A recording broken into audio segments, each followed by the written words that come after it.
Hello, people of OvPod. I thought I'd announce this on the stinger and then give a more complete explanation in the after show. So it's been a little over 4 years since we started the podcast on October 13th, 2019, and our lives have changed since then. For the hosts that have kids, their kids are growing up and they need more time and attention than ever. And our free time has been cannibalized by other commitments in our lives, both professional and private. And we have less time to do OvPod than we did before. But all the hosts agree we all want to keep on doing this until we die. I think Leon said it best when he said, this is the only fun thing in my life. I want to keep on doing it until I'm dead. And that's the attitude we all have. But we have to make it sustainable. So there's a couple changes coming down the pipe. First, OvPod is going bi-weekly, so you're going to get episodes every 2 weeks instead of every week. Number 2, we're putting an end to two-parters except for when things get really, really long, like when we do our 4-part episodes like with Neil Stonechild. And third, we're releasing the arbitrary limit of trying to have episodes around an hour.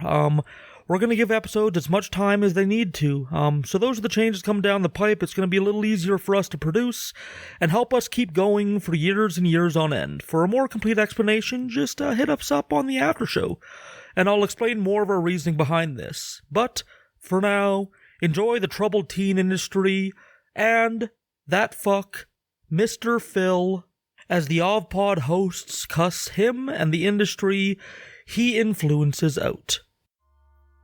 Warning, this podcast contains violence, sexuality, gore, and other horrible and disturbing things. Listener discretion is advised. Also, the hosts of this venture are ignorant dipshits, so please do not take anything they say as fact. And enjoy the show. Now, are you sitting comfortably? Good. Then we'll begin. Today we had 15 homicides and 63 violent crimes, as if that's the way it's supposed to be. It is our basic human right to be fuck-up. A second plane now has crashed into the other tower of the World Trade Center. Putting chemicals in the water that turn the friggin' frogs gay. The defendant shall be incarcerated for the rest of her natural life with no possibility of parole. You are not machines. You are not cattle. You are men. We were somewhere around Barstow, on the edge of the desert, when the drugs began to take hold.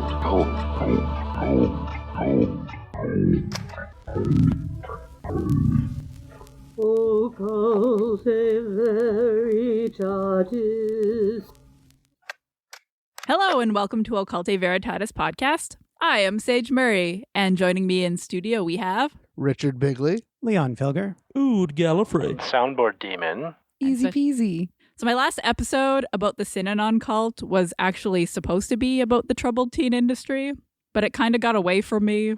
So without further ado, the troubled teen industry. This shit is dark, so let's get some poison. So, what's your poison?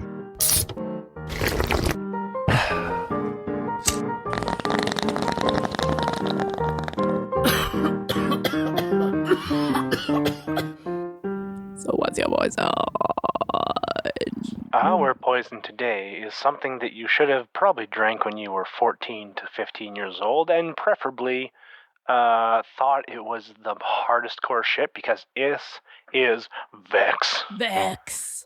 It's got green and black, and it's an orange liquid, and you're going to taste it. It's 7% vodka and mostly sugar. A vague backstory to why Vex was chosen is I was helping my mom clean a car dealership around the age of like 13, 14, I think.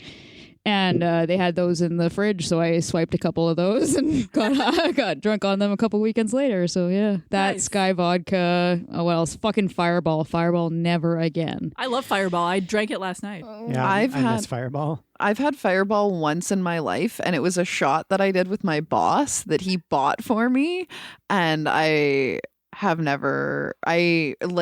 was a couple years ago. You were like, never again? No, it's fine. I'm not a big fan of cinnamon, so I had just like never tried it. And then my boss just really wanted to do a shot of Fireball, and I was like, sure, this seems like a good occasion to have my once lifetime shot of Fireball that I will be fine with, that I will never desire again. I like to drink it like on the rocks. I spicy. Species spicy. So Leon has like a Vex adjacent drink. He has a Juaritos mango. Juaritos mango. Because the Vex is supposed to be mango kiwi flavored. Is that what it is? Tastes like juice. Just vodka and sugar really is what I think this is. It truly is. Fun fact, all those people that when you order whiskey and you order the way that they don't like it and then they lecture you for 45 minutes on why their preferred method of drinking whiskey is actually the better way of drinking whiskey, and that if you don't do it this way and if you don't have this specific brand and if you don't swirl it in the thing and see the whatever, when those people go to hell, because they all go to hell, this is what we serve them. Vex forever. Nothing but this, warm. Oh, warm would be. You like it neat, do you? Take this. Ha ha. Like, this is in the category of drinks where, like, it's a bit too easy to drink, so I can see, like, if I'm just not paying attention, I could down a whole bunch of this stuff, and, you know, I'm not a big drinker, I don't drink all that often, so I'm a pretty big lightweight, so I could see myself just getting pissed right off at this. But when it comes back up, it'll taste like mango and kiwi still. Yeah. So, I mean, that's kind of what it is, you know? It's really just so that it goes down quick, and then when it comes up, it still tastes the same. Yeah. I would like to read the ad copy from the Vex website. Vex offers the hottest flavors year after year, and there are always new flavors to get excited about. You may not also know that the V in Vex stands for vodka. So grab your favorite six-pack because Vex offers more cooler for less money. What does the E and the X stand for? Vodka X. Vodka X.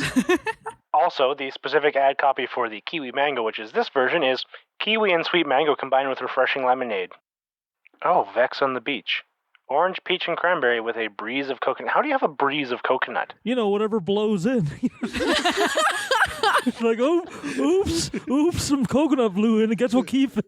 I guess we'll describe it as a breeze of coconut. I got sand up my ass and a little breeze of coconut. It's called a breeze of coconut. We're not making a new batch. Coconuts are fucking heavy. A breeze that will lift a coconut's a fucking hurricane. It's a hurricane, no, buddy. The coconut's already been shredded.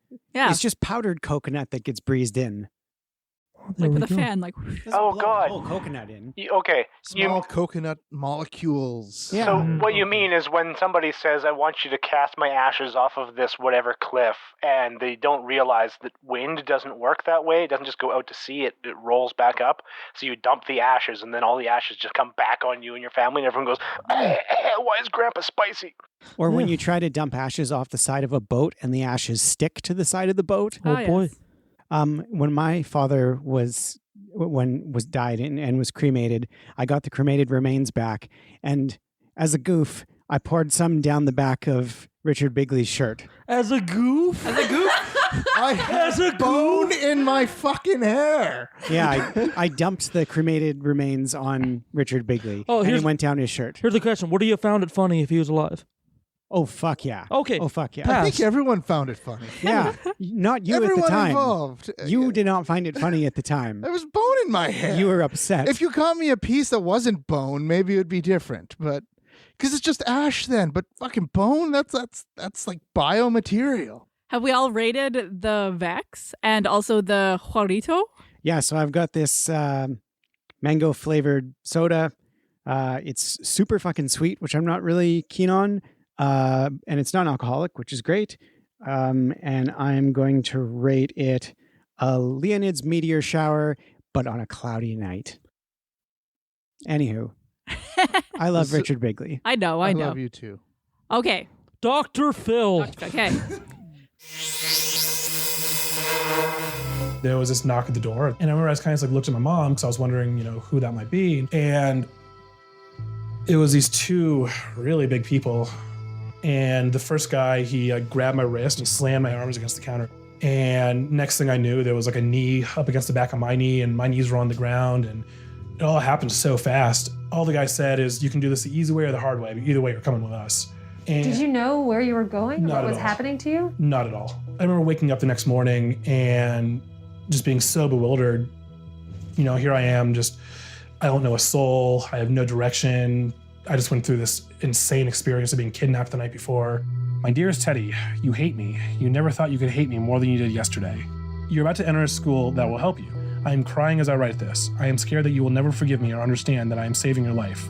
XO, I love you, Mom. Yeah, so that was my mom and I at first time she came to visit me, and PC1, Parent-Child Seminar 1. This is when she came to do a workshop with you? Yeah, this is the first time she came to visit me. You look happy. Oh, it was very forced. This was a letter my mom wrote me on March 9th, 2006. You are not the same hoodlum we sent off to school. You are becoming a young man, and the young man I always dreamed you would be. I am so proud of how hard you have worked to achieve this. It's frustrating because I know she didn't know the truth, and that she was kind of falling for this act that I was putting on that I knew I had to put on. When you try to explain to people what you went through there, people didn't believe us. what are the things that you experienced that you want people to know the most about what happened? That it's still happening.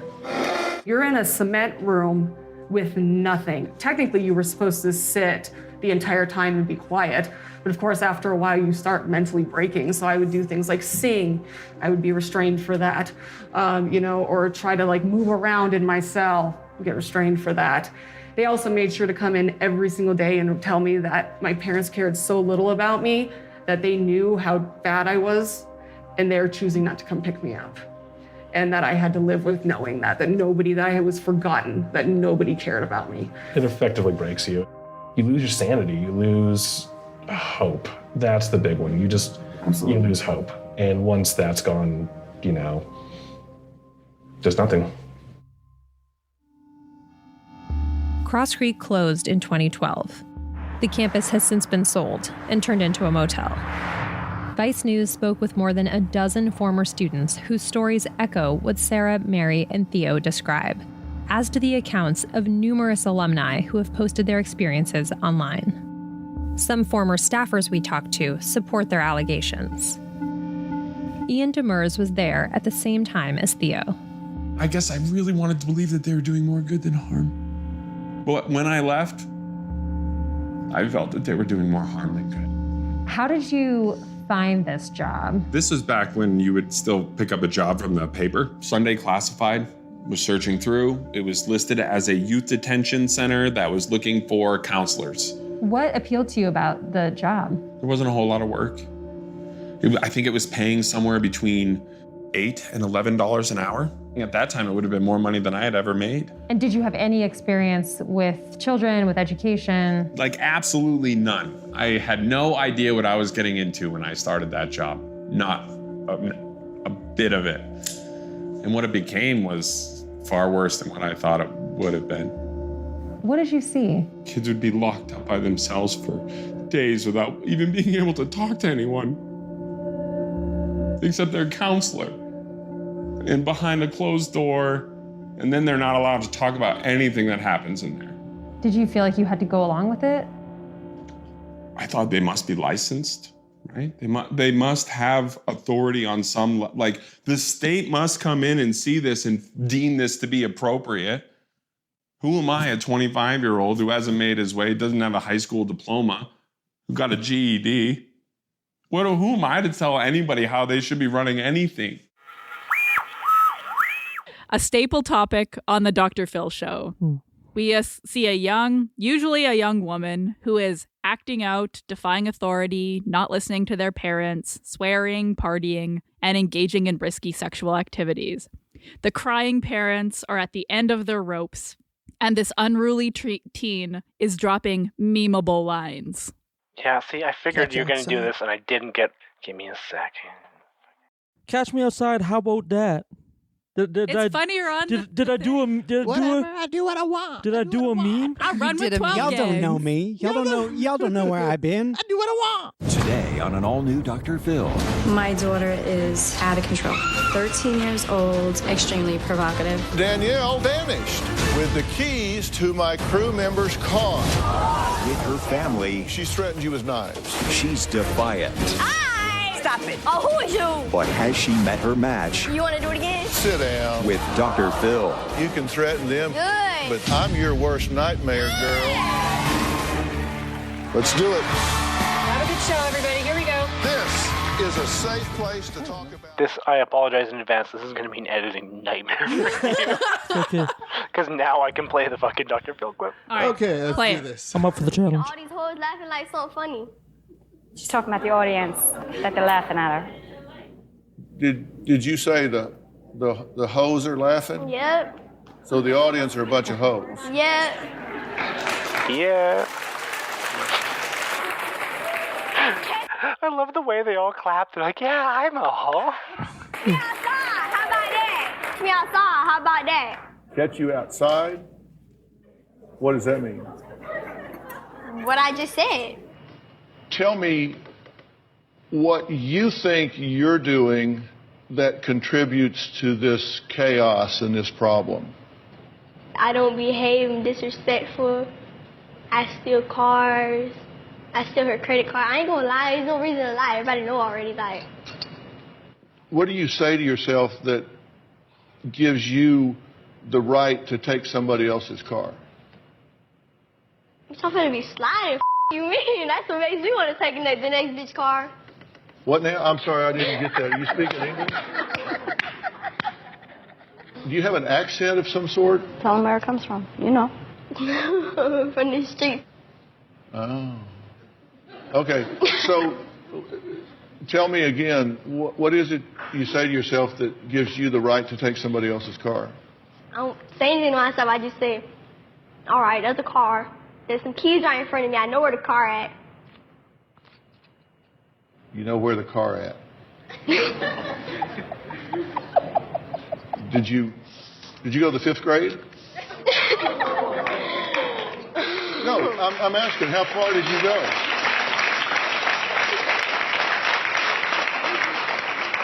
Well, I stopped at 7th if you want to get technical. You stopped at the 7th grade. Mm-hmm. So you did go through the 5th grade. Yeah, I did. Okay, I was just curious. Okay, so you just take it and you don't consider that it belongs to someone else. No. Your keys in my room, you asking for it. You don't leave your keys in someone's room when they've stolen cars before. Like, you asking for it. So what do you think is going to happen when you happen to steal somebody's car that disagrees with that and decides that they're going to drop a hammer on you and prosecute you to the full extent of the Then law? I do my time in jail. Jail ain't nothing. That's what I always do, and they never catch me. Ain't nobody gonna catch me. Because you're too streetwise? Yup. That's what she's talking about. Oh, yeah, This yeah, is okay, all, yeah. This is all, but don't you see that this is all mouth? This is mouth. Oh, Do you want to take this outside? Because I think they can bring cameras outside. Really? Because I think I flipped you. You want to do it again? Danny, don't get all tough. Please don't. This is not the place, Hey, and this is not the sit time. down. Sit down. All right, then. Sit down. Flip me now. Danielle Bergoli, I think her name is. I think, but like she was just a person that became very viral. But I was a person that watched Dr. Phil every day. Like it's like it filled the place in my heart that Jerry Springer did for other people. I think. Like, it made me feel better about my life to see, like, it's that whole, like... yeah, like, I still watch Dr. Phil, and I hate myself for it. Yeah, it's that weird, like, immoral trash TV thing, and, like, she's just one example of, like, somebody they bring on every day. Every day they have a new person. They have part 2 and part 3, and just a parade of these people being brought out for years and years on end. Like, she's just one of the people that became viral, but there's hundreds of them at this point. Like, hundreds of teenagers that have gone through the Dr. Phil machine. These young people are often dealing with deep-seated trauma, but Dr. Phil and their parents just ship them off to various treatment centers that promise to teach these teens life skills, respect, good work ethic, humility. The reality, however, is often like much, much different. I'm a huge believer in Turnabout Ranch. I've worked in other adolescent programs, and I think Turnabout Ranch really encompasses a lot of the benefits of a lot of different treatment styles. There are a lot of programs that call themselves a ranch, but we're a real working cattle ranch, and so students are able to experience the meaning in that rather than just going on horse rides and just getting to know their horse. They start to recognize their horse as a tool and build a relationship that they're actually able to accomplish a lot of work together, and it's very natural. We also really believe in meaningful work. So students are busy from the time that they get here. They start working on their own issues, but they also start actually experiencing work. So they start caring for animals, and that helps them realize that they actually do have feelings for other people and other things, and start to care about those issues. We want to focus on having them have an experience therapeutically that allows them to recognize change pretty quickly, and that creates momentum for the rest of their stay.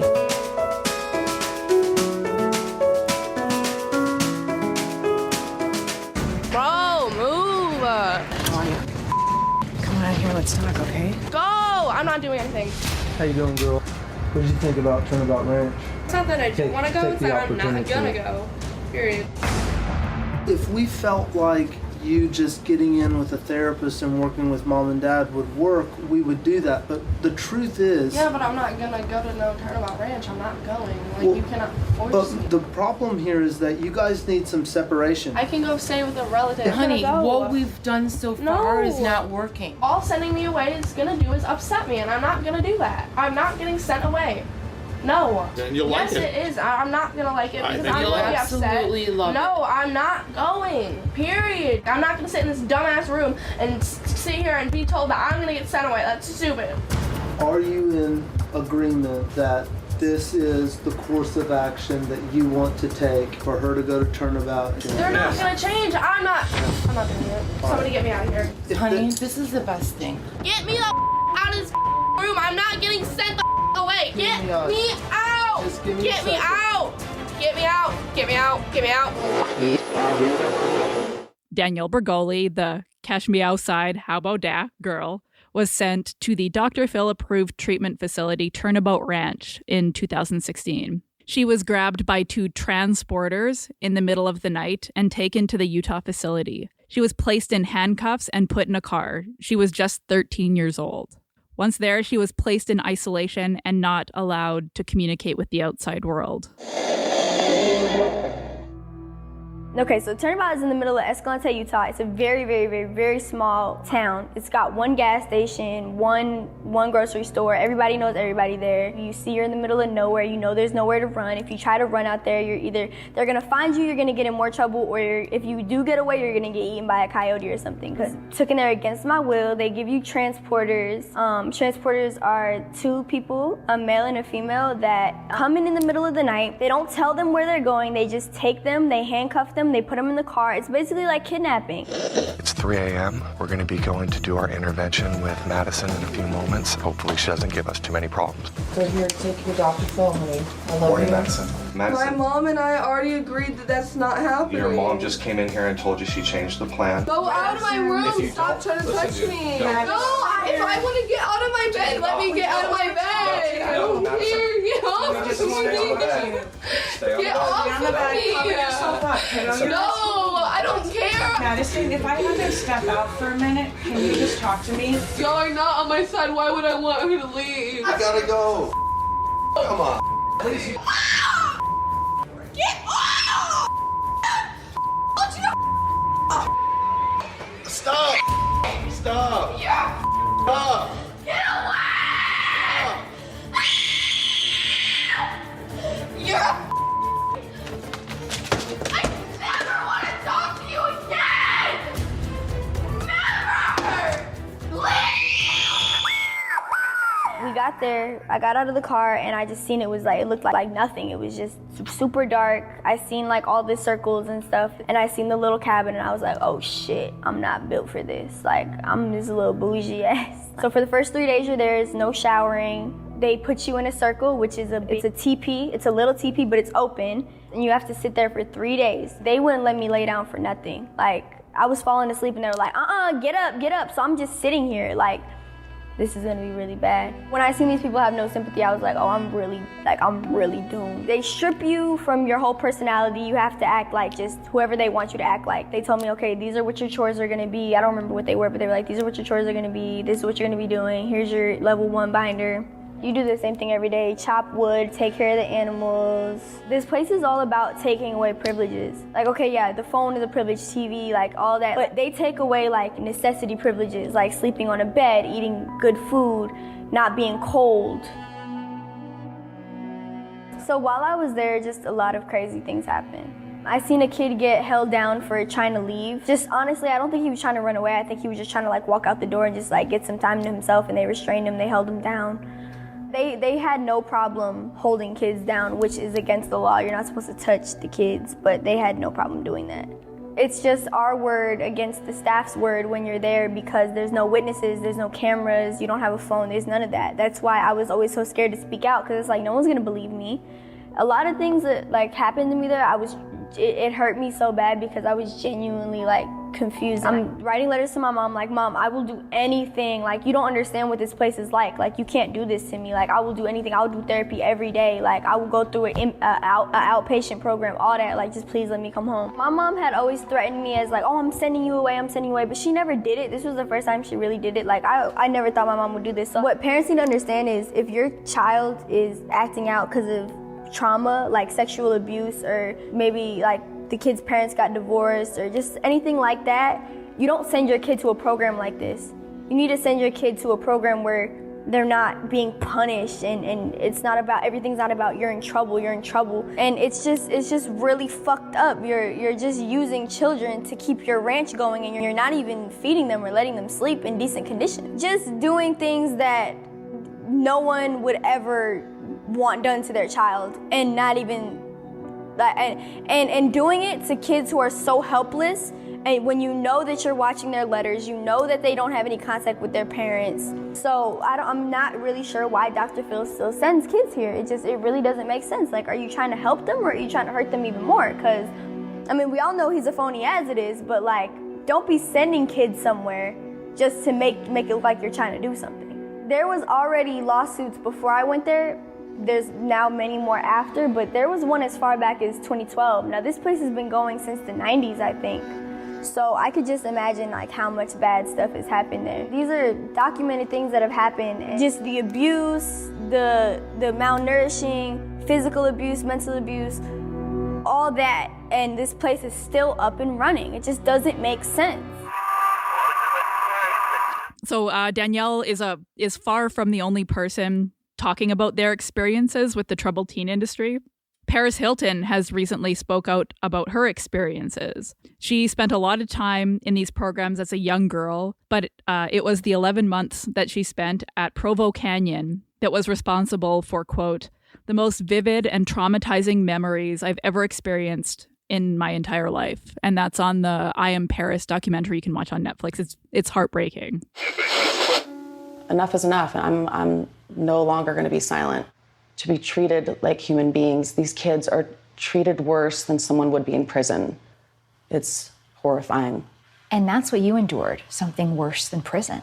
Worse than, it's literal hell on earth. In her 2020 YouTube documentary, This Is Paris, the entrepreneur and original influencer came forward with allegations that she was abused as a teenager while attending boarding school in Utah. Like, I started remembering who I was before. It makes me sad they took that away. Can you describe what you experienced at Provo Canyon School? It was the most painful and traumatic experience of my life. Just every day wishing that I would wake up from this nightmare, being physically abused, yelled at, restrained, locked in rooms, forced medication, being watched by male staff while I would take a shower. I had basically no human rights. Since speaking out, Paris says she's received thousands of letters and talked to hundreds of survivors. The stories that I hear are identical to what I've experienced. I see that shut down Provo sign just behind you. That school is still running. What is your message to the people who hurt you? I actually had another sign during that rally. The children that you abuse today will take you down tomorrow. And that's what we're going to do. The hotel heiress has already helped change laws in 5 states and Northern Ireland, and vows this is just the beginning. State protection is not enough. These kids need to be protected on a federal level in all 50 states. I won't stop till I see change. I just know that the little girl in me would be so proud of the woman I am today. It's back to Turnabout Ranch. Hannah Archuleta was a guest on Dr. Phil in 2019 when she was 17. At the ranch, she was faced with horrible, gut-wrenching experiences. She experienced sexual assault within the first 2 weeks of being there in the form of like a butt grope. She decided not to tell anyone for fear of being punished, hoping that it was a one-off thing. Sadly, she was wrong. After a second incident, Archuleta reported it to the staff, who did literally nothing. They even retaliated by making Hannah spend extra time picking up horse manure, walking in circles around a horse corral, and sitting at a desk facing the wall for hours. She also had to do forced labor outside in below freezing temperatures and sleep on a wooden plank. The idea behind these treatment programs is the old break them down and then build them up idea. There are hundreds of these facilities all across the states and even some in Canada. The parents legally sign over the custody of their children to the treatment center, which is a private company. So basically... Sell your kids to a corporation. Yeah, sell your kids to a corporation. Except you pay to sell your kids to a corporation. Yeah, you pay to have your kids kidnapped and then sell them to a corporation where they are horrifically abused. The whole break them down so they can build them up thing, like people interpret that as like, oh, they're getting past their problems, like they're getting productive again, but it's just traumatizing people with pain and fear, and it's re-traumatizing already traumatized people. Yeah. And like if they try to leave and they talk about anything, then it'll just be viewed as, oh no, you're a troubled teen that doesn't want to listen to authority. All this is the fact that like you need to learn to listen. Yep, exactly. Yeah. You think you're solving the problems that you solve? You think you're helping these people? You think you're helping them overcome trauma so they can be productive? No, you're introducing new trauma to their lives, like deeper layers that they're going to have to get over in the future. Like you're not solving anything by putting them in these programs. Well, and then introducing like super unhealthy coping mechanisms to deal with the trauma plus the trauma, which is like obviously super unhealthy. Complex post-traumatic stress disorder. That's the one. Ongoing trauma. It's a great time to deal with. I love it. So patients had no privacy. A staff member would sit like right beside them when they were on the phone after they had earned the right to have that privilege. And if the patient so much as said they were unhappy, this was considered to be manipulative behavior and the call would be ended. The staff would read letters from grandparents. Packages from friends would be destroyed right in front of the patient because tough love. Essentially. It reminds me of the Daddy of Five episode. Mm-hmm. Like, they trained that kid not to love or be attached to anything he owned because every time they got him something that he liked, they would destroy it for a new YouTube video. It's a way to dehumanize somebody. Okay, but like the concept behind tough love, which is flawed to begin with though, is like this is for your better good. Like we're going to kick you out because like just fucking destroying letters from friends. That's not tough love. That's not that's just we're going to be fucking mean to you for shits and giggles. Mm-hmm. Well, I would imagine like these centers probably attract a lot of sadistic people. And also, yes, 100%. But like I don't know why I got so hyper focused on the like calling it for tough love. Mm-hmm. Like tough love is flawed, but that's not even what tough love is. Yeah. Exactly.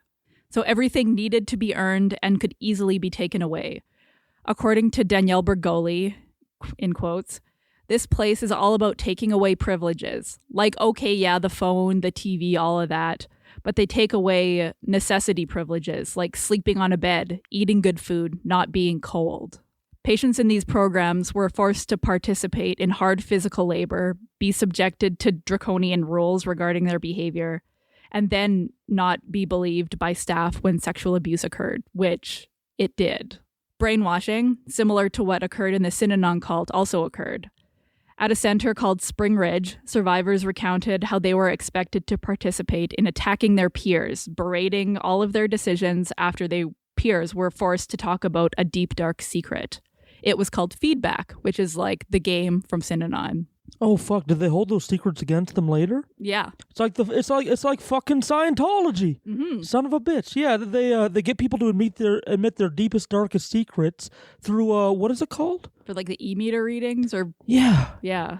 But if they ever try and leave Scientology, they say like, well, we got this list of secrets. We have you on tape saying these things. Well, and it's like the NXIVM cult too. Like survivors had recounted again how they were forced to like talk about their deepest, darkest secret so that could be used as leverage by their master because they were in a slave master relationship. That's why I can never leave Richard Bigley.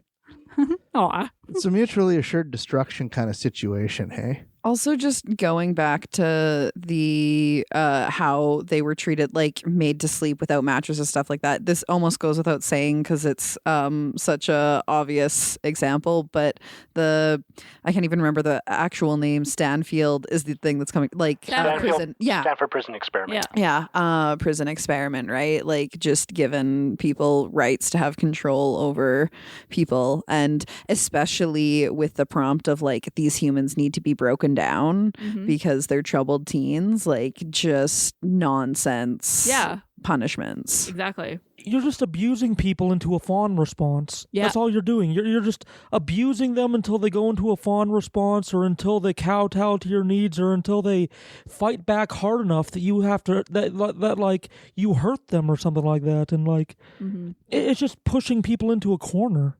Yeah, well, it's pushing people into the fawn trauma response. I just want to point out, too, that like they're also doing it in their own social media because going through trying to find either Bad Baby or the Hannah Archuleta ones, I see one from the Dr. Phil verified YouTube channel that says, "I don't even recognize myself," says teen who turned her life around after her Dr. Phil appearance. It says a teenager who was smoking marijuana and claimed to be in a polyamorous relationship.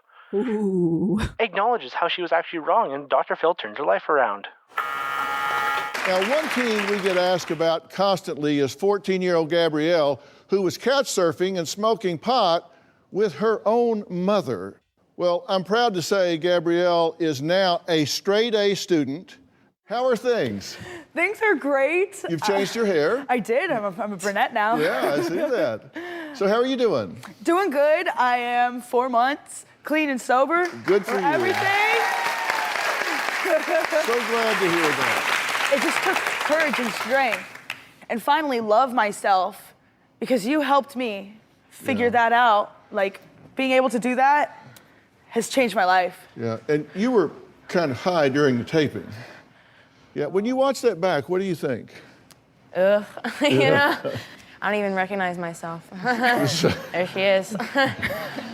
Yeah, so how are things? Things are great now, you know. I mean, I don't even recognize the person from the tapes. So how's school going? Good, straight A's, straight A's. I'm so glad to hear that. There are people who will praise abusive systems like all the time, like people who say like conversion therapy saved my life. So it was expected that participants get with the program and just accept the attack. So does that sound familiar? Like, obviously it does. Synanon and Scientology and Nexium and Stockholm Syndrome. And yeah. All how to control people. Which also Stockholm Syndrome isn't really a thing because it's still victim blaming, but so many participants just go along with the program, in order to be seen as improving, in order to get out of the program. This is very much not unusual. So many programs replicate the game from the Synanon cult. It's a disgustingly commonplace practice in the troubled teen facilities that exist today. Many treatment centers try to justify this outsourced abuse as accepting responsibility for and accepting accountability for their past relationships. Like, fucking barf. Yeah, they'll say, oh, now they're easier to deal with. They must be getting better. Yeah. That's the assumption they make. They're no longer fighting.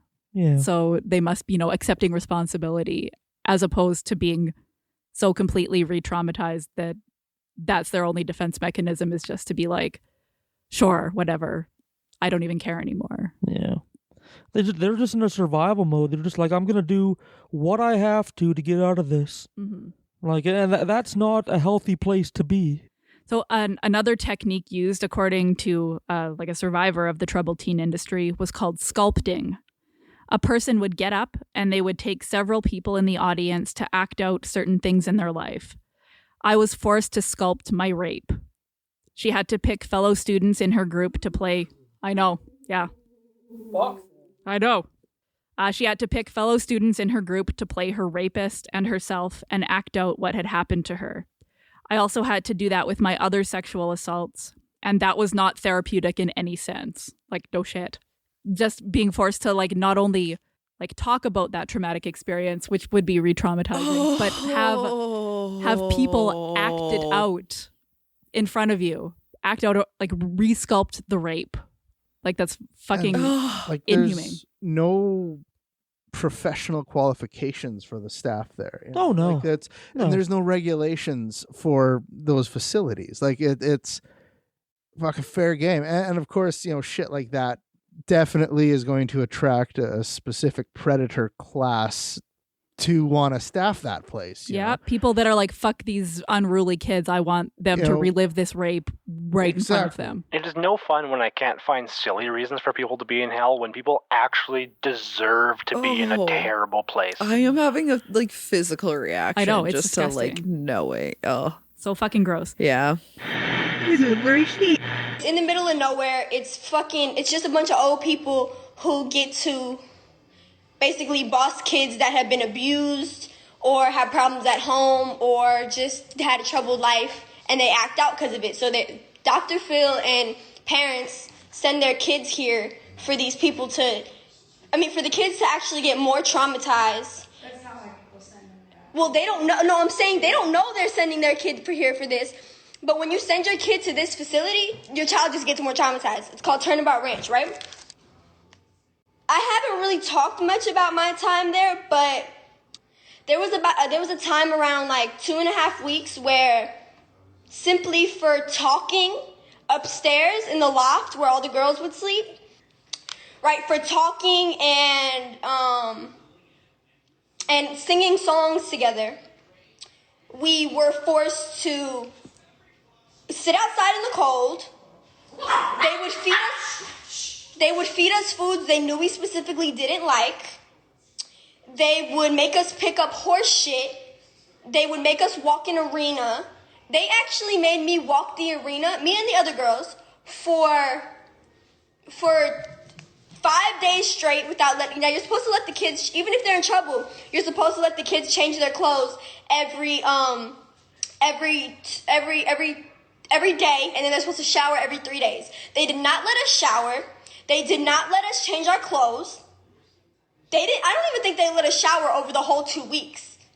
They made me walk in the arena, and I got athlete's foot from it. They wouldn't let me change my socks. I got athlete's foot from it, and I had a UTI. I told the nurse I had a UTI from them not letting me change my underwear. I told them I had this UTI, right?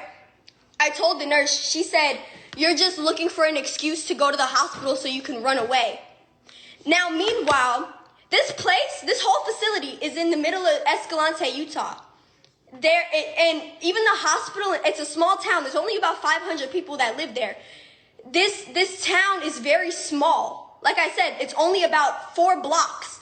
The hospital is in the same area now this place is literally 2 hours from any main city. If you try to run anywhere, you're either going to get eaten by coyotes or you're just going to fucking die from the freezing weather. Even if you go to the hospital, now the hospital is about 15 minutes from the facility. If you go to the hospital, you can't run away. It's the same thing as running away from the facility. So if I was trying to run away, why couldn't I just run from the place? Like, you know what I'm saying? And now I'm small and shit. Like, I'm not just gonna be chasing bears out here and shit. Like, the fuck would you like? These people are so fucking dumb. Like, when I tell you so fucking dumb, I can't even fucking explain it to you. And so after this 2 weeks of us being malnourished, not being able to bathe, not being able to fucking speak to anybody, not being able to talk to our therapist, nothing. Not being able to send our parents letters. Now, at this place, you're supposed to be here for around 100 days, so around 3 months, right?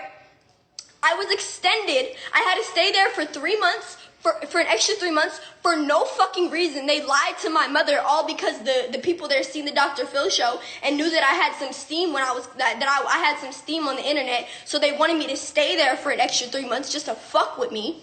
They lied to my mother. Now, you can't talk to your parents on the phone, right? You only get to see your parents. They get to come to Utah and see you for 3 days on your 50-day mark. Then they get to see you when they come pick you up for graduation. I was sending my mom letters telling her how they weren't feeding us. They were feeding us food. Like, they would try to feed me peanut butter. I don't fucking eat peanut butter. And I made that clear multiple times. Even when it was time to eat food there, I made it clear multiple times, like, oh, I don't really like peanut butter, I don't really like peanut butter. And even on the days when I wasn't in trouble, when I was just, like, living my life there, whatever's on the menu, you have to take a certain amount of each. And if you don't eat everything that's on your plate, they literally, they force you to eat it. Or you could go sit in a desk and face the wall and be fed fucking cornflakes and fucking peanut butter sandwiches and cold ramen. They literally make the ramen 30 minutes before it's time to serve dinner and then give it to you when it's cold. They'll purposely put it in the fridge. Like, these people are fucking evil. When I tell you, I can't even explain how.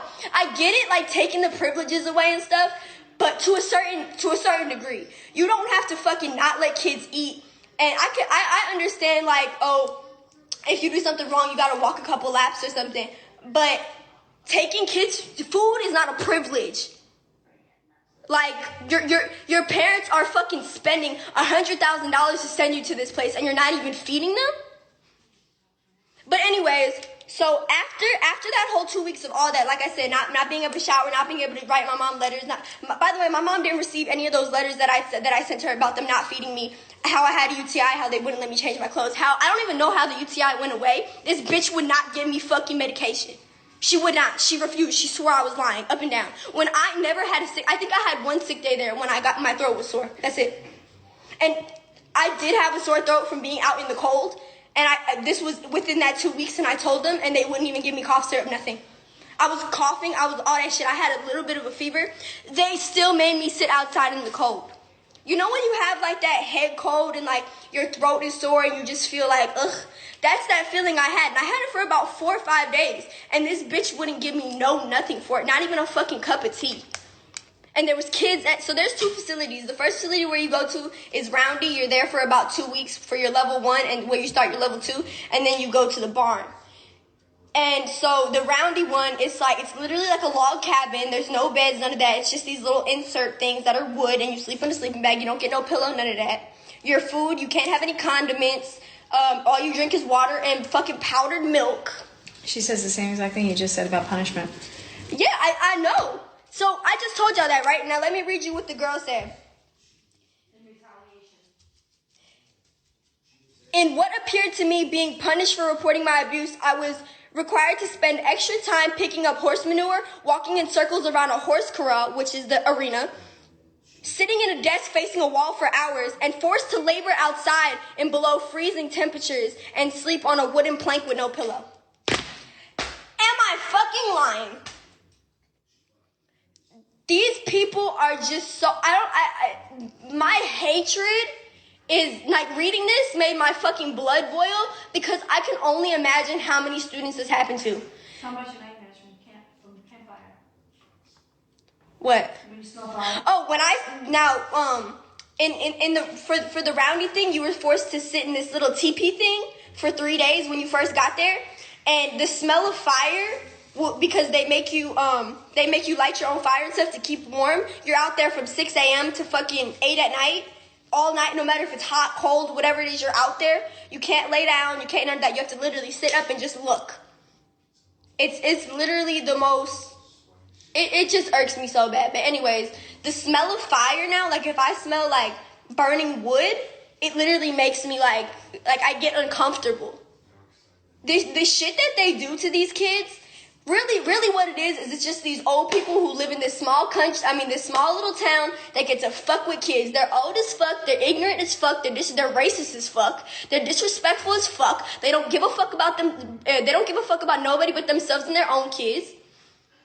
Like, it's just like, I don't even know how to explain it. It's just fucking evil. And the fact that kids go here that were sexually abused, that were traumatized as children, that their parents are divorced and they have a hard time with it, like just stuff like that. And then they send them here for people to take their privileges away. Like, it's just, I'm talking about basic fucking privileges. It's not just, oh, I'm mad I got my phone taken away, I'm mad I got my TV taken. No, you're taking away food, you're taking away pillows, you're taking away fucking beds. You're taking away shoes. They take your fucking shoes. Like, You're not allowed to shave, none of that. They don't care about basic fucking hygiene here at all. Bitch, I can't even explain how I get so furious talking about it because you're helpless. You can't call your parent. You can't email your parent. You can't talk to your parent because if you tell your parent what's going on, they read all your fucking letters. They read all your letters from the jump, whether you tell your mom you ate a fucking apple today or you say, this motherfucker is touching my ass. They read all your fucking letters regardless. So I could put money on it that this young girl that was getting fucking molested there was writing her mom telling her what was happening and they weren't sending her letters out because that's how fucking ignorant they are. These people don't care about your fucking kids. Any parent who wants to send their kids to fucking Turnabout Ranch, you need to rethink your decision. You need to Google it. So recently, breaking code silence has become big on social media. So many survivors, including Paris Hilton, Danielle Bergoli, and Hannah Archuleta, have been coming forward. Like, please Google it. Just Google breaking code silence. There are TikToks, there are YouTube videos. There are so many people talking all about their experiences within this industry. Like, I wouldn't do it justice just reading their words. Like, just go watch it for yourself. Yeah. I watched a video of his response because she came forward with these abuse allegations that you're about to mention years later, and Dr. Phil used like, oh, if she had trouble with it then, she should have contacted the authorities herself. And she was a 13-year-old girl. Ooh. Yeah. Oof. Like, she was a baby. She was a 13-year-old kid. Also, that's not how trauma works at all. No. What do you expect Dr. Phil to be? A psychiatrist? Not since 2006. Though. Like, he used to be. In 2006, he was a psychologist, a doctor of psychology. Like, he's media trained. He puts it in better terms than I do, but I'll play a clip here. He basically says, like, well, if she had such a problem with it, she should have spoke up about it then. My guest for the hour, the inimitable Dr. Phil McGraw. So, Phil, I'm reading the New York Post this weekend. I open up this story about a teen rapper named Bad Bobby, B-H-A-B-I, and her real name is Danielle Bergoli, and she's saying, I want an apology from Dr. Phil, and if I don't get an apology by some date, I'm going to handle it my own way. She says that I was on his show 5 years ago, and I was recommended to go off to this boot camp, and they were abusive at this boot camp.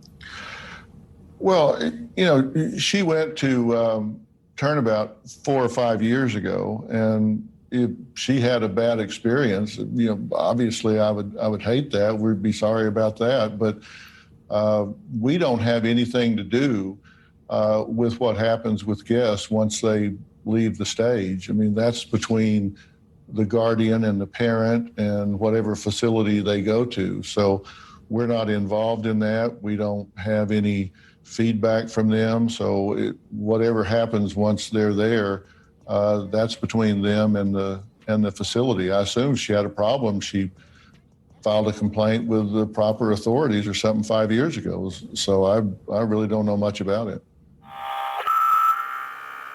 So how the fuck do places like this continue to run, and how are they still allowed to operate? So essentially, because of the legal power of a parent over a child, often in many states in America, and also many countries in the Western world, if you're a child, in reality, you have very few rights disconnected from your parents. So like on your own, like you're basically like nothing. Kids have been taken from their beds in the middle of the night, restrained, and brought to a strange place, all without their consent. Their basic needs, including needs for regular water, regular food, sleep, comfort, were used as training tools and often restricted. They were often not allowed to leave centers, being recaptured if they tried to escape, and contained within the facilities. They were often stripped naked and searched, had their belongings confiscated or destroyed. Under normal circumstances with adults, this would be illegal or at least improper.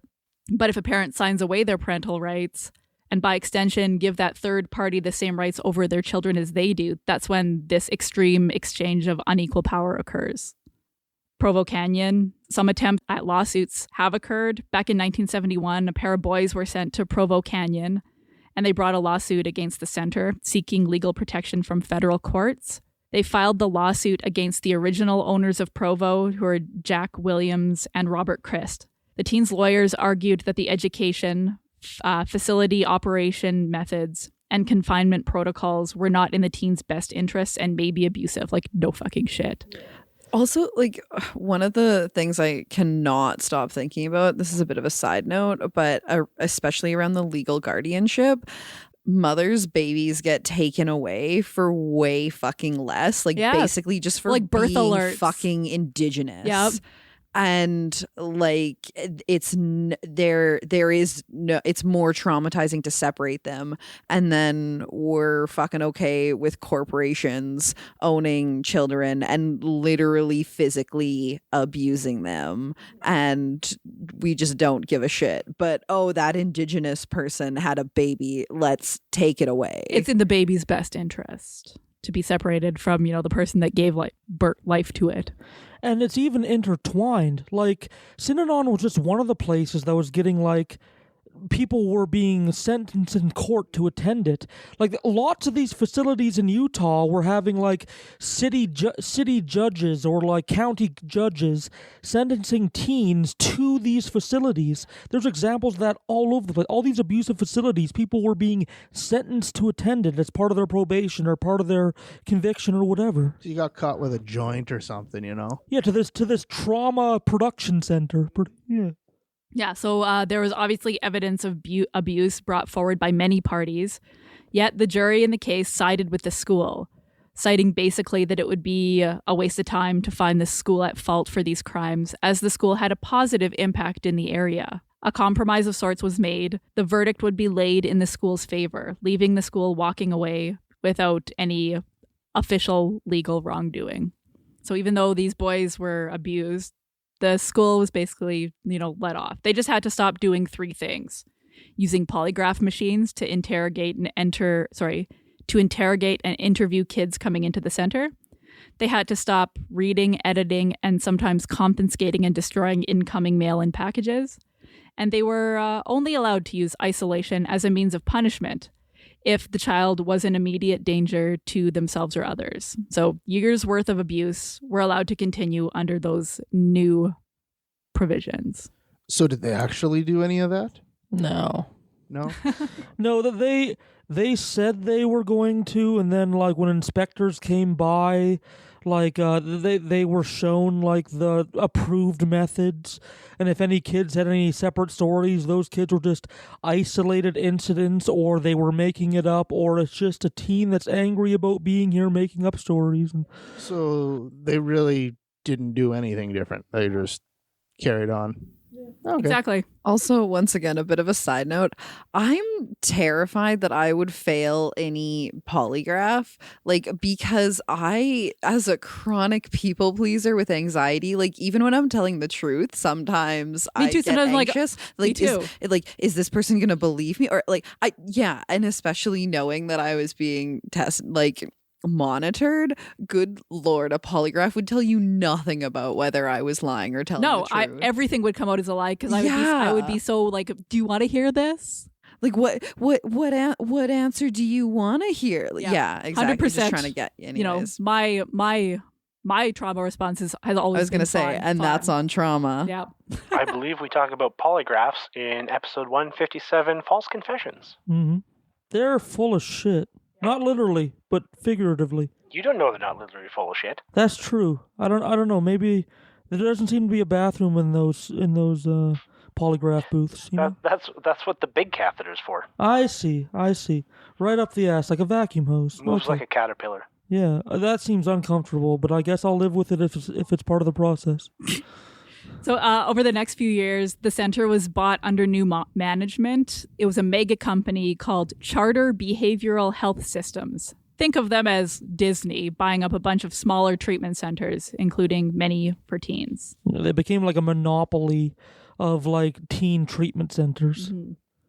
So many allegations still came out at this time. Allegations of abuse, including invasion of privacy, using deprivation of sleep, food, and water to punish. There are stories of 10 or more adult staffers piling on top of a teenager smaller than any one staff member and roughly being beaten and restrained. They were made to do chores until exhausted, and, and on and on and on. So again, like I mentioned, Paris Hilton went to this treatment center. She was sent there because she was a problem party child.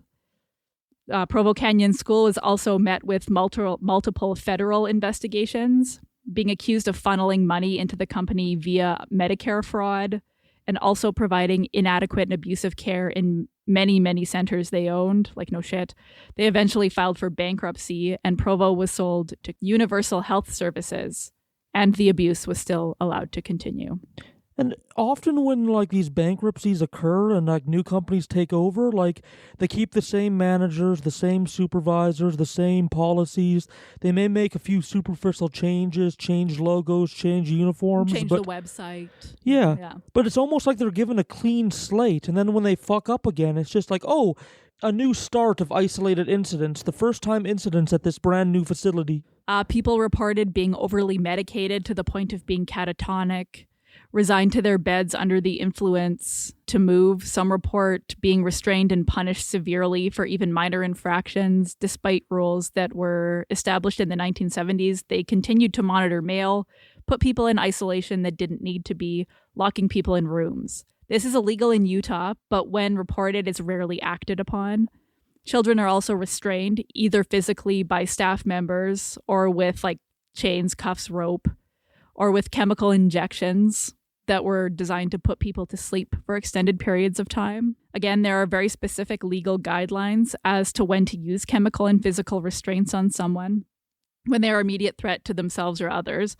But it was reported that both restraints were used as a punishment for minor infractions rather than within the legal guidelines. When reported to the authorities, most of these charges fell on deaf ears. Those that caught attention were chalked up as isolated incidents, like Oud said, that did not represent the facility as a whole. Superficial charges and punishments that were dealt out were quickly swept under the rug. Despite more and more allegations piling up, the new kingpin of teen treatment centers, Universal Health Services, was thriving, reporting revenues of about $11 billion in 2020. So I was thinking about those chemical restraints, which almost universally means Haldol. And you'd think, where are they getting all this Haldol from to chemically restrain kids? Didn't someone notice that this school or correction center was getting regular shipments of Haldol? What do they think they were using it for? They're just probably directly dealing with pharmaceutical companies, though, and pharmaceutical companies aren't going to give a shit if, they're going to like it if a shit ton of their drugs are being bought. Yeah, that's fair. But also, so many human rights get taken away when there are psychological, issue, problem, whatever, and we adults just get to decide that teens are troubled and that there's mental issues there, and then their human rights don't exist anymore because it's for their own good. Well, and then you compound that with sort of a lag time from the offense to when the kid can get out and talk to people about it if they want to talk about it. It could take years before they're ready to talk about it. And, maybe they have no legal standing once they get out, and then they have to become an adult, and then they have to, be ready to go through this process. And once again, there's just so much power at play, around people being told that, it's for their own good, they're a troubled teen. So if it was talked about, right, they're making stuff up, there is no way that they're going to be listened to while their human rights are being taken away. And that can fucking gaslight you into thinking that your human rights aren't being taken away and that you do deserve that shit. There's so many layers upon layers upon layers of shit and abuse and trauma that just gets piled and piled and piled. These people are being lectured to every day by these centers, being propagandized to. They're not able to watch the news or other media. The only voices or opinions they hear are of those or other staff, and they're being told every day that your parents are paying big money for you to be here, for you to be corrected because you're broken. You need to be corrected because the behavior you've done is not correct. There's something wrong with you that you need to fix. These things are being told to them every day. And soon, it's human nature to start to believe the shit you're told day after day after day after day. like regardless of whether it's true or not. Mm-hmm. So next we're going to talk about Turnabout Ranch, which is one of Dr. Phil's favorite places. Yep. It's said to be the birthplace of equine psychotherapy, that is, horse psychotherapy, in the 1990s. I didn't know horses could get a medical license. They always prescribe ivermectin, though. So That's true. I tried to hold it in and it didn't work. A cowboy named Greg Kirsten and a social worker named Lynn Thomas began using horses to teach troubled teens responsibility, empathy, and duty in the 90s. It was the focus of a British scare them straight type show in the early 2000s called Brat Pack. And in 2013, it even started to offer its teen therapy with a Christian element mixed in, which, Oh, good. That's not what we more always damaging. want. Yeah. Also, just the interesting thing is, I know a professor at the university really well who does a lot of pet therapy. Like, there's so much. It's facts. What is the word I'm looking for? Yeah, it's legitimate. This legitimacy. Is a thing, yeah, in pet therapy and equine therapy. So it's just so interesting to hear that this super toxic piece of shit pile. I hope I'm allowed to swear on this podcast. Oh, fuck yeah. I kind of figure, but if we weren't allowed to swear, I don't know if this would be possible. This shit fest of a terrible place, birthplace of equine therapy. Yeah, which is a really pet therapy amazing. Sounds good. Juxtaposition. It's wild. It's especially wild when you're high.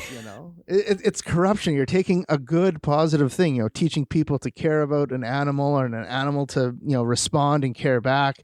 And now they're corrupting it with this shit, Mm-hmm. So it sounds like a really nice place for a troubled teen to wake up, pet a horse, enjoy the sunset, and engage in therapy until they're, well enough to re-enter society.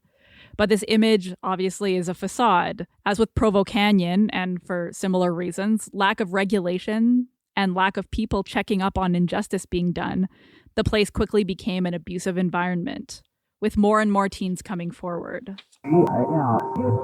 In states across the U.S., programs like wilderness therapy and therapeutic boarding schools are part of what is known as the troubled teen industry. These programs market themselves to parents as a way to help their kids deal with a range of behavioral and mental health issues. I think the parents are desperate. They don't know how to handle the issues that they're having, and they don't know what to do. But we thought at the time it was the best place for him to be safe.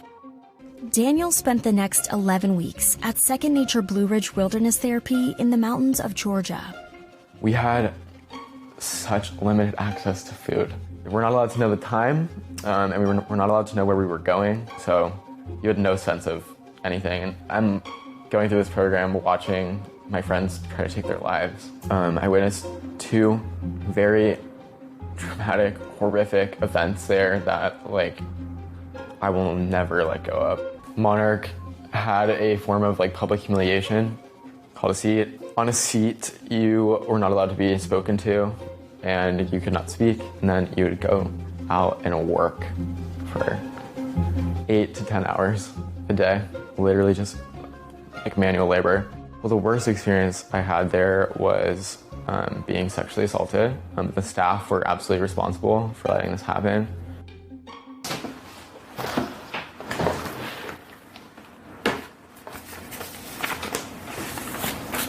A couple other letters. Wrote you guys a pretty long one.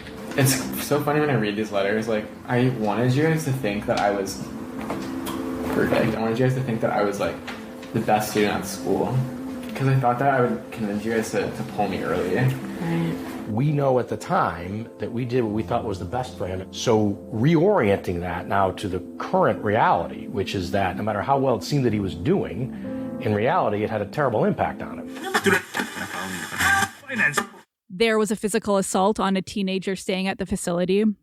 She reported that she was duct taped and forcefully restrained by staff and then beaten and when she was unable to fight back. Another report was of a teenager reporting a staff member sexually assaulting her that went on to be punished further when this assault was reported to management inside the ranch. That was Hannah Archuleta. A third lawsuit came forward, this time from a mother who felt like her teenager was tortured, both physically and emotionally, at the facility during her stay there. All 3 lawsuits were resolved with no penalties being put on the ranch. The third lawsuit was dismissed due to a simple statute of limitations, which is infuriating. Mm-hmm. You know, the kid didn't want to come forward about it when she was 13, so now that she's 20, too late to do anything about it, you know? Yep, you snooze, you lose. Fucking bullshit. Yep. Yeah.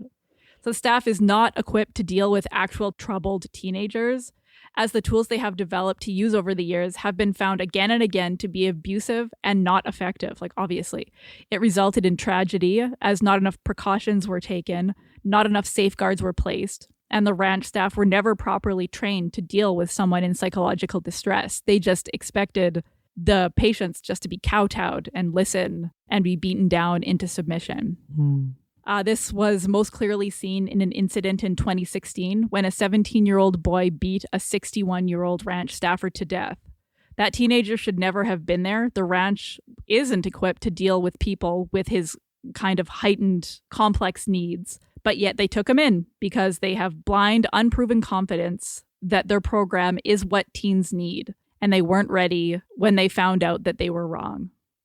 So obviously this patient had much more complex needs than the ranch was equipped to handle, and it resulted in a tragedy. The patient wasn't properly taken care of. Yeah. Dr. Phil dismissed the legal controversy by simply stating those who were reporting abuse were doing so out of spite. He said of Bad Baby, the teen, the Catch Me Outside, How About Dad, that she had a problem with the facility. She should have reported it to the authorities when she was there, as a 13-year-old with no power instead of years later. You would think a psychologist would know what victim blaming is, but doctor, I think people are starting to call him Mr. Phil now because he's not actually a doctor. Nice. Hey, Phil. Yeah, he did it anyway. He went Phil, on to you dismiss fuck. the incidents at the camp as actions of just a few bad apples. Oh my god. Yeah, and that abuse was simply a series of isolated incidents instead of the norm within the facility. You know it's bad when your demon says, oh my god. Right? Yeah. Fuck Mr. Phil. Don't fuck Mr. Phil. He doesn't deserve it. Come on, Phil. Come on, Phil. I've had my fill of him. I've had my fill of Mr. Phil. Okay. So why do they get away with it so often? So first you start off with a legal system that doesn't benefit victims. There are a lack of regulations surrounding how a business should operate in several American states like Montana, Idaho, Texas, and obviously Utah. That's like where so many of these troubled teen treatment centers or whatever are. If there are no laws against a specific action, it's harder to report a facility for misconduct. Also, these states are very anti-new regulations, so these lack of guidelines to keep people safe remain a problem throughout the years, just because what worked in 1894 should work in 2021. I feel like there's a C word for people that aren't for new regulations. I think I'm going to settle on cunty. Cunty. Yeah. When people think lack of regulations, they often think, oh no, like bridges are going to fall down because they aren't built right, or like workers in factories are going to get hurt because they don't have proper safety precautions. But they forget about weird areas that lack of regulations create. If you're trying to psychologically treat people, the lack of regulations gives you so much more freedom to abuse that isn't present in places with more regulations, with tighter restrictions on what you can and can't do. Yeah. And what is and what isn't considered to be acceptable. Yeah. Yeah. So basically first you have to catch these people doing something that's illegal and against regulations, but that's, a really high hurdle if there are no laws around it. So then when the victims come forward, they are almost immediately stigmatized. Oh, here's a bitter teenager that stayed in our facility. They were given some tough love and now they want revenge. So they're making up these exaggerated stories. Okay, so if a teen is persistent, well, now it's the word of the delinquent teenager against the word of, the upstanding staff members, who through the existence of the center will back each other up rather than kowtow to the teenager reporting them. So I don't even want to say it's cognitive dissonance that they hold both. You should have told someone, and also you told someone, and now you're just a pissed off teenager. Like it has to be not even dissonance. It just has to be a plan to make people look bad. You're damned if you do, damned if you don't. I don't even think it's a plan though. Like, I think it's honestly just narcissism that, like, if you like, no, I'm trying to help you, or like, I'm doing the right thing for you, whatever, I'm like, whatever it may be, right? That they're just like, I am doing the correct thing. There's no reason for you to complain. This is just what needs to be done. Right. And if you're trained like that, then you're going to believe that. Yeah. So like I think it's past cognitive dissonance, and it's just blatant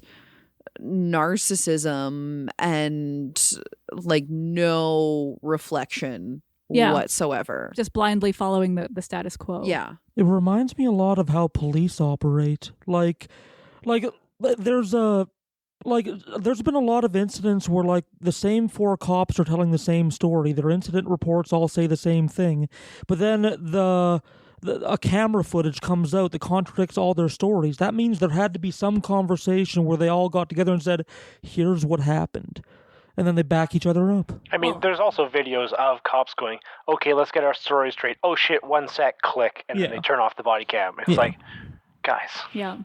Well, like a personal example of that for me, like I used to work at like an autism center, and we did ABA, applied behavioral analysis, which is basically like rewarding autistic kids into behaving like normally, which is, you know, so fucking gross, but I did it for a year. You know, like it, and I regret it, but at the time I was like, yeah, we're helping these kids. They're going to be more normal and accepted by their peers, but what you're basically doing is like click training a kid into erasing what makes them unique, which is fucking horrendous. Yeah, we cover that on one of our episodes if you want to hear that whole story. So, yeah, I did an autism episode. Yeah, feel free, Google it. Yeah. So maybe multiple teens come forward with the same story, so it's undeniable. Well, now with the power of legal discretion that prosecutors and lawyers have, they can determine that what the school did was wrong, but can be easily corrected. So no need to start some big lawsuit against it. Because the color of the law is influenced by the people who wield it. And there are a lot of conservative judges who may or may not have been suggesting, ordering people to attend these facilities for years. And now they are being asked to bring punishment upon these facilities. So, you know, it's in the judge's best interest to be like, oh, well, there were some problems, but they'll fix it. I trust them. It's still a really good place to send kids. I'm going to keep sending kids there. This also just has so many parallels with like the law around sexual assault. Yeah. And like just they were asking for it, you know, they were troubled teens, they were behaving bad, like they needed this, like, and just like needing multiple people to come forward. And even when multiple people come forward, like just so many parallels to that as well. And just to add in real quick too, She-Wolf on the Discord says they use ABA in adult sector and they also hate it. ABA is terrible. It's terrible, and I'm sorry that you have to use it. Like, I'm really glad that I got out of using it, and now, you know, I can, like, by the end of my stay there, I was like, this is horrific. But, you know, I have that luxury of not having, you know, be mandated to do it anymore. The on a bit of a happy note, the like official licensing body for speech language pathologists are now no longer for ABA and say that it should never be used. So like my one SLP friend is like pretty much that profession is fairly anti-ABA at this stage, which is like nice just to see that it's not being it's not used so as much. like, not so accepted. Like, it needs to be destroyed immediately, but like small wins. Yeah. Also, because I'm a giant hoe, be more like She-Wolf. Donate to our Patreon, only $1 a month, and you can also listen to us live, and you will hate it, and it'll be great. But maybe we'll say your Discord name and respond to you in the chat. It'll be great. Yeah, you could have heard me mispronounce Russian names like months earlier if you were part of our Patreon. That's right. So yeah. So some of these people like truly believe the tough love and break the boy, make the man approach that these places take are what is needed, and they try to legally help them despite what laws they actually may have broken. break the boy to save the man has strange tones of kill the Indian to save the man. Yeah, was it kill the To Indian? save the child. Or save the child, sorry. Yeah, gross. Okay, so people bringing the lawsuit are being very persistent. They actually caught you breaking the law, and the prosecuting lawyer is very talented and well-funded, and biased judges can't give the facilities a break anymore. Well, the facilities will declare it was an isolated incident, maybe fire a couple people, make a couple of superficial policy changes, and then only follow those new changes long enough to satisfy whatever lawsuit that was handed to them. They'll act like they've reformed and they're really good. Just like being in an abusive relationship. They'll love bomb you and then they'll go back to being a piece of shit. Yeah, we fired the problem. It'll never happen again. We swear. You don't have to worry about it. Yeah. Exactly. How much is known about the city that this podcast exists They within? know that we're from Saskatoon. Okay. Oh, yeah. We did a Neil Stonechild 4-part episode. Okay. I did my undergrad thesis on barriers to care for people who use injection drugs in Saskatoon, and one of the biggest barriers that came back was racism. Stories of like nurses there being official complaints around nurses saying things like, oh, they're just a junkie, or like literally doing room searches based on nothing, and being very unwelcoming to like a certain type of person.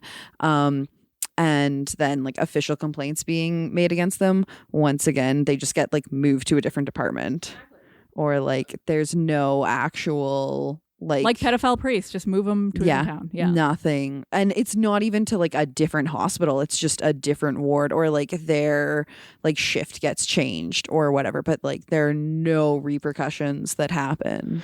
Do you think that's a reflection of the demographic of the population, or do you think those kind of professions attract more people that crave abuse of power? I think with nurses it's 50-50. Because I've suspected there's like a lot of potential abusers that might want to join those kind of professions. Yeah, and like I was talking to another nurse that she draws a really hard line of, if you're not practicing harm reduction, you're not doing your ethical job as a nurse, because a part of their profession is to do no harm. And so like I was telling her afterwards that in this study I found out that there are nurses in Saskatoon at St. Paul's that have ordered room searches based on like just the person being Indigenous, and then security tears apart the room. It gets reported to the official tip line, and literally nothing has happened. And it's because it's like, oh well, she had like good cause, or like it I don't know, like they're just not listened to. But then like I have a nurse friend that was like, no, that nurse should be fired, like they should lose their license, right? So I think like any, yeah.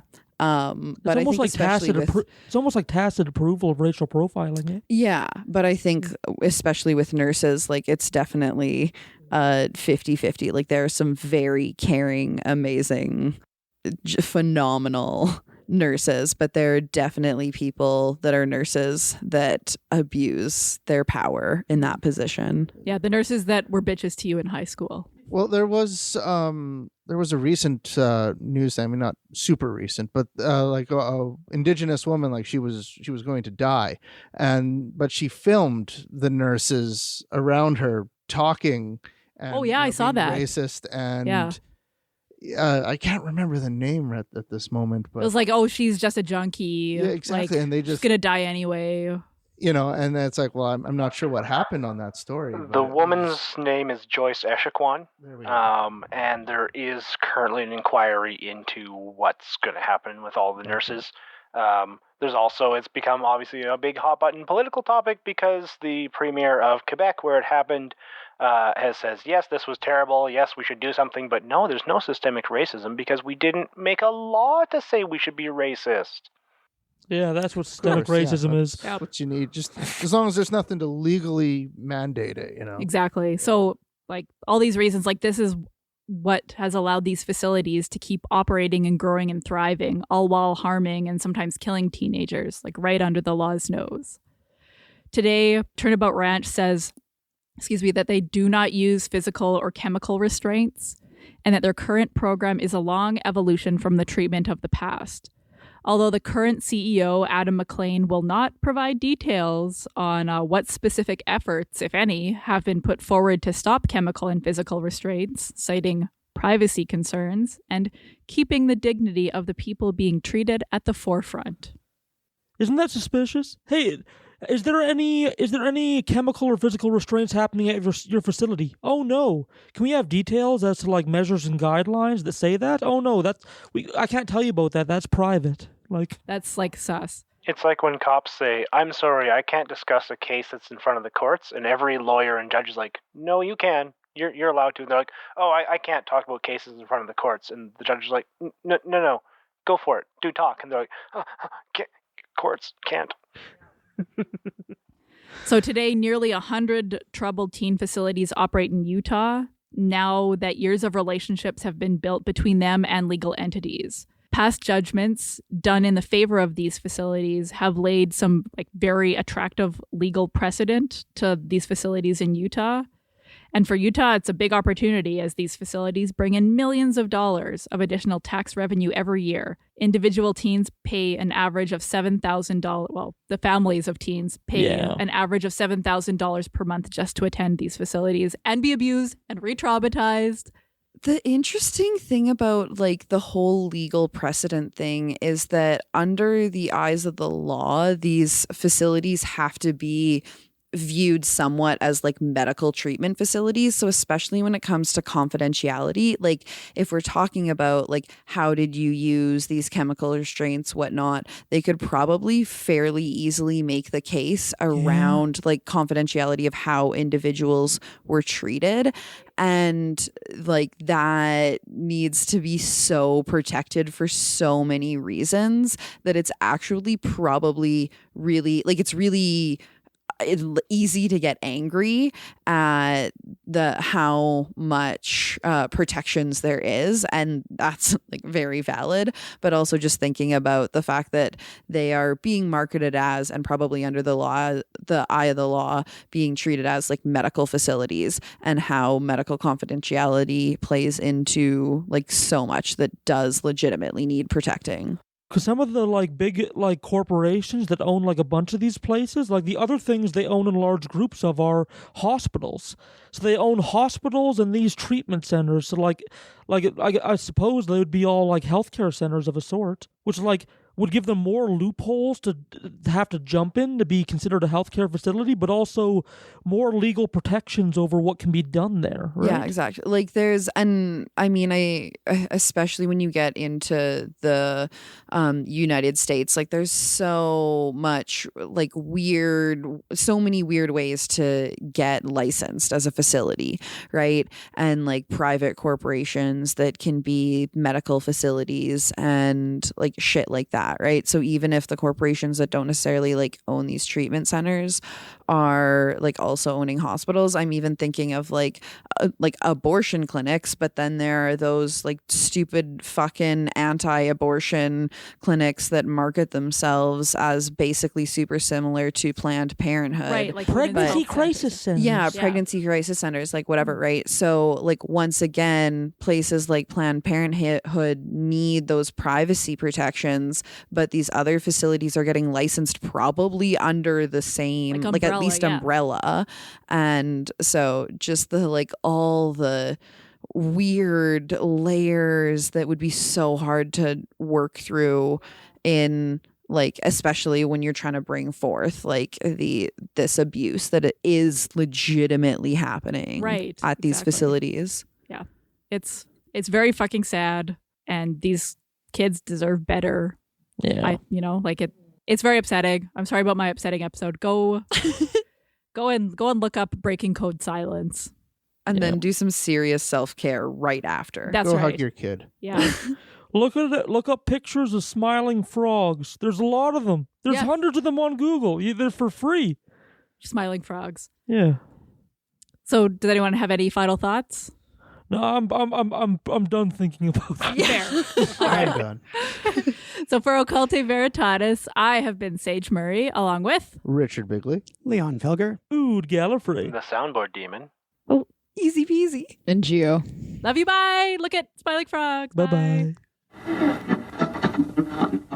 Playing us out this week, a song from the band Nation of No One, titled simply Fuck Dr. Phil.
Hello, off-pod listeners, and especially the Patreon cult members that help fund the show every month.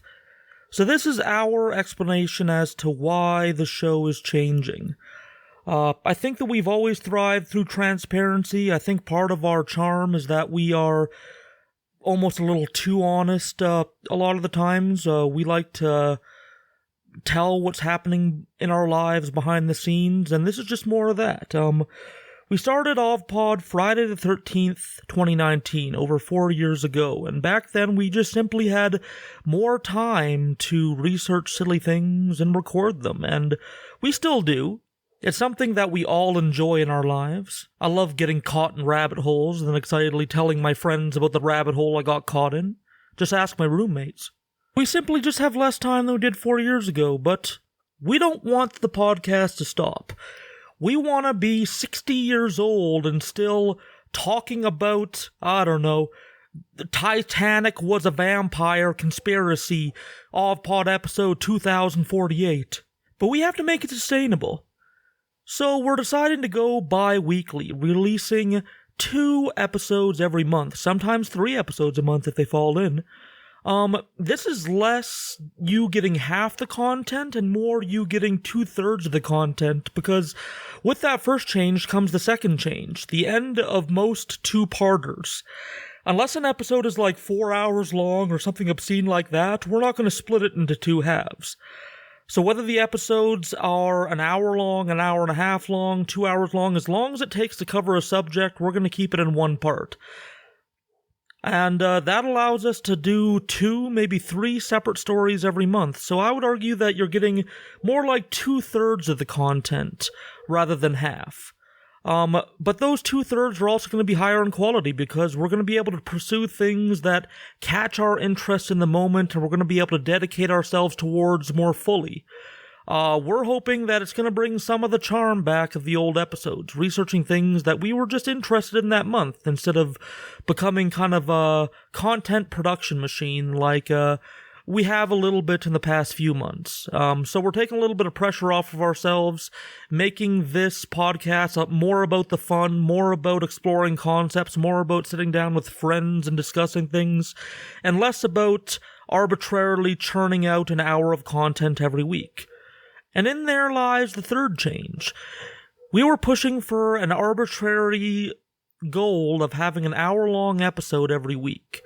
But the subjects we talk about aren't as uniform as that, and our research into them and how deep we decide to go depending on our interest and time available also varies. So how long a rope do you need? Well, it depends on the job. How long is the episode gonna be? It will depend. We're going to organically let them be 30 minutes long or 3 hours long, depending on how deep the person gets into it and all those other varying factors. So those are the changes coming down the pipe. That's my explanation for them. I think it's going to improve the quality of the show, take some pressure off the hosts, and eventually, if we get enough support from Patreon, or if we get good enough at marketing our show that we can land some sponsors, or if the show really takes off and one or more of us can dedicate a living to producing or researching for the show full-time, maybe we can turn back to weekly. Maybe we can make it one of the Patreon goals, but for now we're going bi-weekly and providing you guys more quality content every month. Oh, and we're also still going to have holiday specials, Christmas and Halloween and all that good stuff. So I still think it's going to be a fantastic 2022. Our production schedule looks awesome, and depending on how COVID goes, we might go on a road trip, maybe around Saskatchewan or maybe to a dinosaur museum in Canada. Maybe get access to some secret drawers of bones. Fingers crossed. So, from OvPod, from Ood, from all the members of the crew, happy holidays, and I'll see you for the Heavenly Christmas Special.